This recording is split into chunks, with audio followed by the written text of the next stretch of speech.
Hello guys, let us discuss about favors key rearrangement and its application in JEE advanced question। तो ये है तुम्हारा reactant, ठीक है। रिएक्टेंट का नाम क्या है? ये तुम्हारा है साइक्लोहेक्सेन रिंग, उसके साथ क्या है? Double bond O। So double C double bond O linkage is present in cyclohexane. So if we designate number 1 in this carbon is in this position, so the near about position of this will be denoted by 2 number position. So the name of this thing will be 2-chlorocyclohexanone. 2-chlorocyclohexanone. With this MEO will be reacted. MEO will be reacted.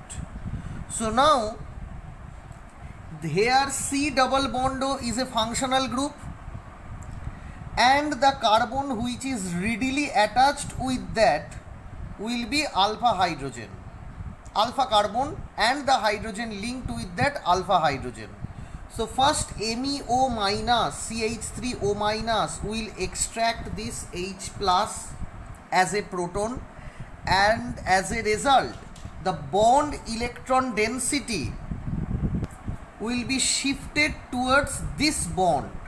Okay, so there will be a double bond is formed, and due to that, due to resonance, the pi linkage between carbon and oxygen will be undergoes heterolytic fission, and heterolytic fission होने के बाद ये electron density oxygen के ऊपर चला गया, तो हो गया तुम्हारा O माइनस। ठीक है, अब देखो क्या हो रहा है। ये है तुम्हारा कार्बन, ये है तुम्हारा क्लोरीन, तो बॉन्ड का इलेक्ट्रॉन डेंसिटी क्लोरीन के तरफ शिफ्ट हो रहा है। तो इलेक्ट्रॉन डेंसिटी हेट्रोलाइटिक फिशन होने के बाद ये पूरा Cl माइनस होके निकल गया, तो क्या हो गया, इधर एक प्लस चार्ज हो गया।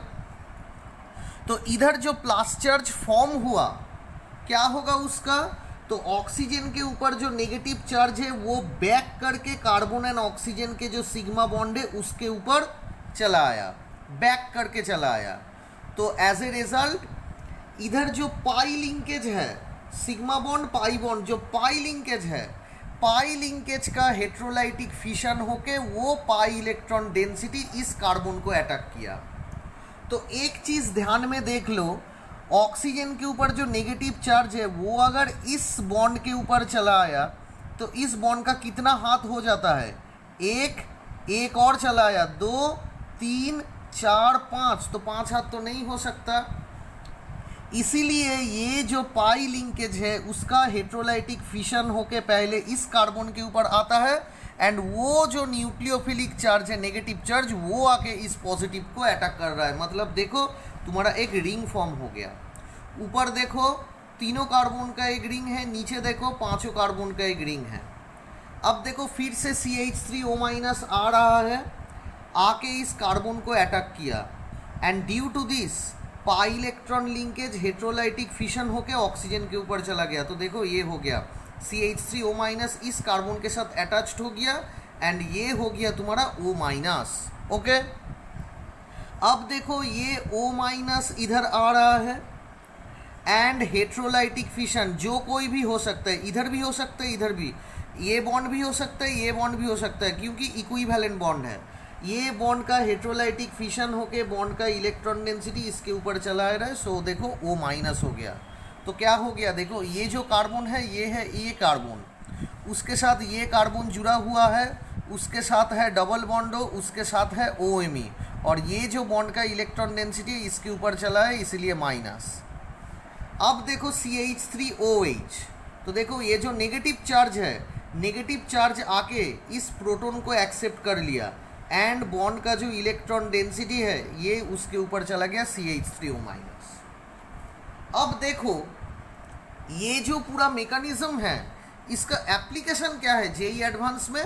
देखो एक क्वेश्चन इधर दिया हुआ है, सिर्फ और सिर्फ फेवर्स की नहीं होगा, मिक्स्ड अप एप्लीकेशन है। क्या है देखो, ये भी एक साइक्लोहेक्सानोन है, पर 2 नंबर पोजीशन में NO2 है, नाइट्रो है। सो 2 नाइट्रोसाइक्लोहेक्सानोन रिएजेंट क्या है OH minus and Br2, product क्या है N, product is designated as N, उसके अंदर रिएजेंट दिया हुआ है ETO माइनस, तो अल्टीमेट प्रोडक्ट हो गया O। तो देखो ABCD ये चारों के चार तुम्हारे पास ऑप्शन है, so you have to identify which one is the correct answer. Okay, तो चलो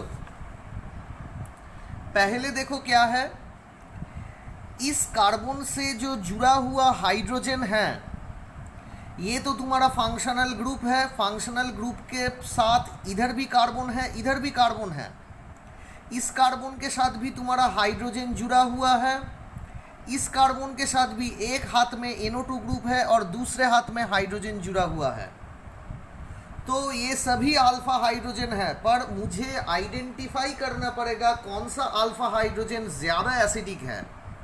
तो देखो OH minus as a nucleophile आके अगर इस अल्फा हाइड्रोजन को एक्सट्रैक्ट कर लिया एज ए प्रोटॉन, तो क्या होगा, इधर जो बॉन्ड है, बॉन्ड का इलेक्ट्रॉन डेंसिटी इस कार्बन के ऊपर आके बैठ गया, तो हो गया ना तुम्हारा कॉन्जुगेट बेस। तो ये जो न्यूक्लियोफाइल है, ये न्यूक्लियोफाइल इस अल्फा हाइड्रोजन को एक्सट्रैक्ट किया एंड जो बॉन्ड का इलेक्ट्रॉन डेंसिटी है वो इस कार्बन के ऊपर आके बैठ गया, तो इसलिए हो गया तुम्हारा कॉन्जुगेट बेस। तो कॉन्जुगेट बेस तो अगर तुम इस हाइड्रोजन को उठा सकते हो तो इधर भी तो तुम्हारा माइनस होता ना, अगर तुम OH माइनस आके इस हाइड्रोजन को उठाते हैं तो इधर भी माइनस आता है, तो देखो इधर भी कॉन्जुगेट बेस, इधर भी कॉन्जुगेट बेस।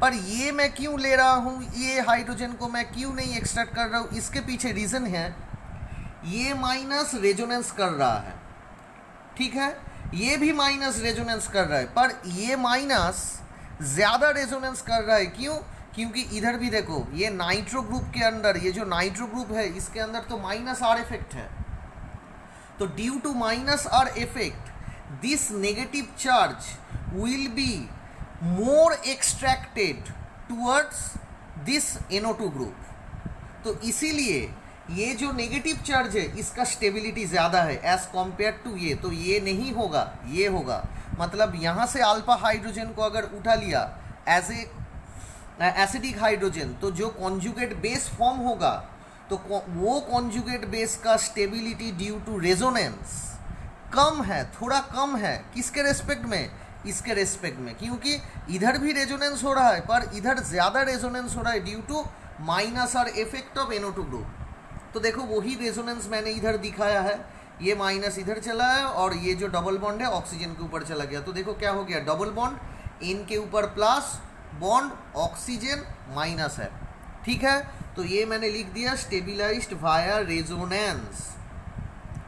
अब देखो क्या है, अब तुम्हारा आएगा फेवर्स की, तो उसके पहले और एक चीज़ है, ये जो नेगेटिव चार्ज है तुम्हारे रिएजेंट में ब्रोमीन दिया हुआ है, तो नेगेटिव चार्ज देखो वो तो लॉन्डन टाइप्स ऑफ इंटरेक्शन, इसके लिए क्या होगा, मतलब ये क्या है, होमोन्यूक्लियर मॉलिक्यूल है, बट इसके अंदर क्या होता है, दोनों का साइज बिगर है एंड बॉन्ड का जो मतलब वैलेंस बॉन्ड में जो इलेक्ट्रॉन है तो न्यूक्लियस के साइड में घूमते घूमते घूमते क्या होता है, ज़्यादा इलेक्ट्रॉन कुछ समय के लिए एक Br के पास शिफ्ट हो जाता है, तो इसीलिए थोड़ा टाइम के लिए एक इंस्टेंटेनियस डाइपोल फॉर्म हो जाता है।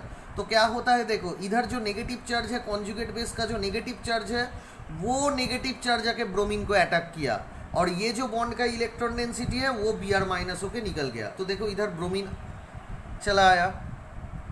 अब देखो इधर कोई एसिडिक हाइड्रोजन नहीं है और अल्फा हाइड्रोजन नहीं है, देखो इधर जो कार्बन है, कार्बन के चारों हाथ फील्ड है, तो अब एसिडिक हाइड्रोजन और अल्फा हाइड्रोजन कहाँ से लेगा, ETO माइनस आके CH3CH2O माइनस आके कहाँ से लेगा, इधर से जो अल्फा कार्बन है, अल्फा कार्बन के साथ जो अल्फा हाइड्रोजन जुड़ा हुआ है उस अल्फा हाइड्रोजन को एक्सट्रैक्ट करेगा। एज ए रिजल्ट बॉन्ड का इलेक्ट्रॉन डेंसिटी इस बॉन्ड के ऊपर चला आया, तो इस कार्बन का हाथ हो गया तुम्हारा 5, हो नहीं सकता, इसलिए पाई इलेक्ट्रॉन लिंकेज हेट्रोलाइटिक फिशन करके इस ऑक्सीजन के ऊपर चला आया, तो देखो तुम्हारा ये स्ट्रक्चर हो गया। Now according to the Favorskii rearrangement Br निकल गया एज ए Br माइनस होके, बी आर निकल गया as a B R minus होके हेट्रोलाइटिक, एंड बॉन्ड का जो इलेक्ट्रॉन डेंसिटी है वो क्या है, इस बॉन्ड के अंदर जो 2 इलेक्ट्रॉन है, तो 2 इलेक्ट्रॉन हेट्रोलाइटिक क्लीवेज करके बी आर के ऊपर बी आर माइनस होके निकल गया। तो अगर ये बी आर माइनस होके निकल गया तो इधर एक प्लस चार्ज फॉर्म हो गया। अब देखो फेवर्स की रीअरेंजमेंट देखो, ये नेगेटिव चार्ज इस बॉन्ड के ऊपर चला आया तो हो गया तुम्हारा डबल बॉन्ड, एंड इधर जो पाई इलेक्ट्रॉन लिंकेज है वो पहले हेट्रोलाइटिक फिशन होके इस कार्बन के ऊपर आएगा एज ए नेगेटिव चार्ज, वो नेगेटिव चार्ज इस कार्बन को अटैक करेगा। मतलब देखो ये तुम्हारा एक रिंग फॉर्म हो गया, ठीक है। अब देखो ETO माइनस फिर से आ रहा है, तो ETO माइनस फिर से आके इलेक्ट्रोफिलिक सेंटर किस में अटैक किया, इस कार्बन को अटैक किया।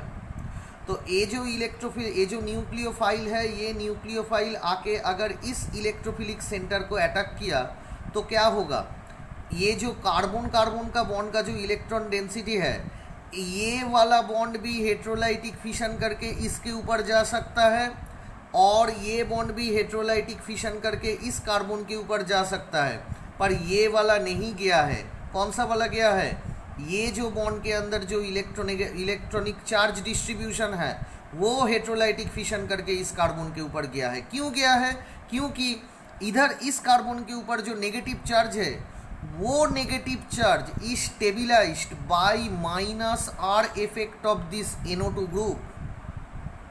तो ये बॉन्ड जो है उस बॉन्ड का हेट्रोलाइट, उस बॉन्ड के अंदर जो इलेक्ट्रॉन है वो दोनों इलेक्ट्रॉन का जो इलेक्ट्रॉन डेंसिटी है हेट्रोलाइटिक फिशन होने के बाद अगर इस कार्बन के ऊपर चला आया तो इस कार्बन के ऊपर तुम्हारा क्या हो गया, एक नेगेटिव चार्ज हो गया। तो वो नेगेटिव चार्ज ज़्यादा स्टेबल है, क्योंकि इधर देखो NO2 ग्रुप है, वो NO2 ग्रुप क्या कर रहा है, माइनस आर इफेक्ट का जो रेजोनेंस इफेक्ट है वो देके इस नेगेटिव चार्ज को अपने तरफ खींच रहा है, ऐसे करके खींच रहा है, नेगेटिव चार्ज को ऐसे करके खींच रहा है अपने तरफ। तो हो गया देखो ये नेगेटिव चार्ज स्टेबल हो गया।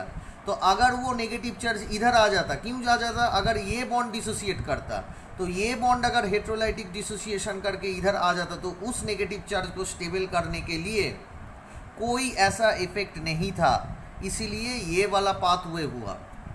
अब ये जो नेगेटिव चार्ज है, अब देखो एकदम पहले कौन निकल गया था, देखो एकदम पहले तुम्हारा निकल गया था CH2, देखो CH3CH2O माइनस, वो हाइड्रोजन को लेके CH3CH2OH होके निकल गया था। पर देखो वो तो हाइड्रोजन एज ए प्रोटॉन मुझे तो वापस देना पड़ेगा, तो अगर मुझे वापस देना हो तो क्या होगा, उसको फिर से ले आओ ETOH, तो ये माइनस जाके इस हाइड्रोजन को एक्सट्रैक्ट कर लिया, एंड जो बॉन्ड का इलेक्ट्रॉन डेंसिटी है वो ऑक्सीजन के ऊपर चलाया एज ए ETO माइनस, ठीक है। तो हो गया ये तुम्हारा न्यूट्रल स्ट्रक्चर हो गया। कैसा, ऐसा देखो, ये इधर हो गया तुम्हारा NO2 एंड ये आ गया तुम्हारा C डबल बॉन्ड OOET, तो ये है तुम्हारा करेक्ट ऑप्शन, ठीक है। तो ये मैंने समझा दिया एक फेवर्स की रिएक्शन रीअरेंजमेंट एंड उसका मेकानिज्म, एज वेल एज अगर तुम्हारा यहाँ से कोई MCQ दिया तो MCQ का एप्लीकेशन कैसा है वो मैंने इधर समझा दिया।